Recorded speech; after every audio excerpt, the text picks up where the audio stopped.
our little inner demon, it thrives. It literally thrives on emotion because that's how it can control us.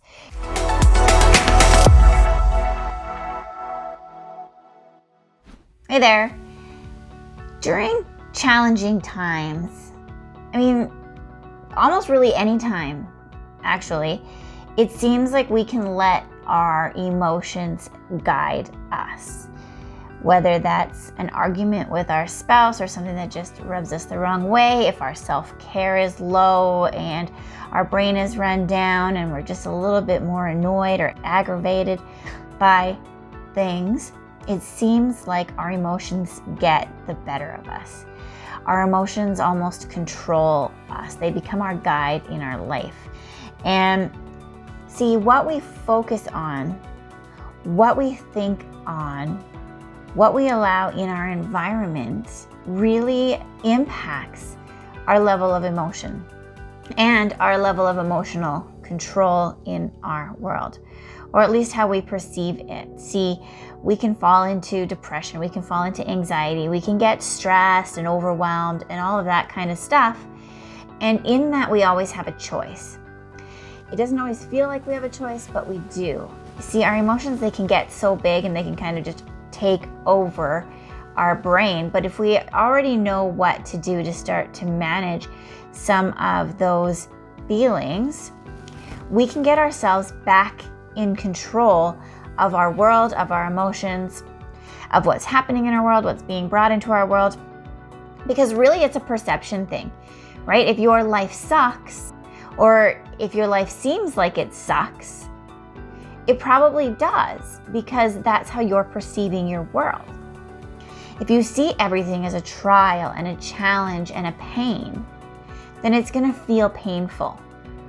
Whereas when we can bring joy into those circumstances, we can start to experience some freedom and some more positivity in our world. The circumstances haven't changed, but I've changed. We have to stop looking for change outside of ourselves. We have to stop looking to try and change the world. And really, we have to start to change our world, our inner world, how we are seeing the world. We have to get in control of our thoughts. We have to get in control of what we're focusing on.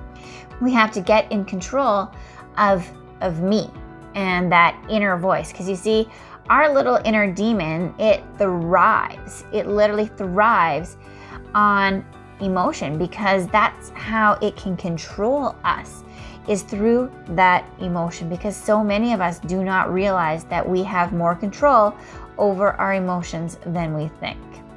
In the midst of our pain, in the midst of our struggle, if we choose to rejoice, if we choose to dance, if we choose to shout and have joy in our world, that's what we're going to experience and that's what we're going to feel. It's really amazing how it can happen. You can be feeling really down and then all of a sudden you jump out of your seat and you're just hooping and hollering and excited. They cannot coexist. So if you're smiling and you're bringing joy and you're rejoicing in your world, it cannot live at the same time as that depression or that anxiety or that high level of stress. Those things might come back outside of that, but they cannot coexist. And so if we can start to create joy in our world, then that is how we're going to walk through those circumstances. It's all about perception. See, that joy, that choosing to rejoice, it connects us. It connects us to a power that is deep inside our being, with our spirit, with our core belief system. And it starts to connect us with some power that sits within there because we are creative beings.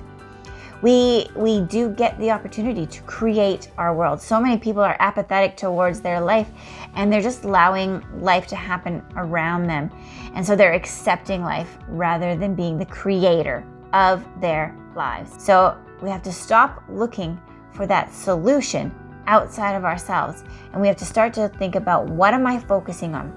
What am I thinking about? What am I allowing myself to get wrapped up in and to own me? And start looking for that solution inside. How do I start to shift that perspective? Now, I've got my Journey to You program, and it is packed full of self-care bits, of goal setting, of looking inside and starting to shift that person that is inside of us, so that we can start to make that change and we can start to live a much more fulfilling life and stop just going through the motions each and every day. Give it a try. Whatever it is that you're feeling, turn on some upbeat music, give yourself a little cheer, jump up, start dancing, grab somebody, dance with them, give them a hug. Just let yourself experience some of that joy. And I would love to hear some of your comments, your success stories. Feel free to post them. All right. I'm also going to be starting a 30-day living with intention and purpose challenge that's coming up right here over the summer. And I would love for you to join me, and the links will be available right here. All right. Take care. See you soon.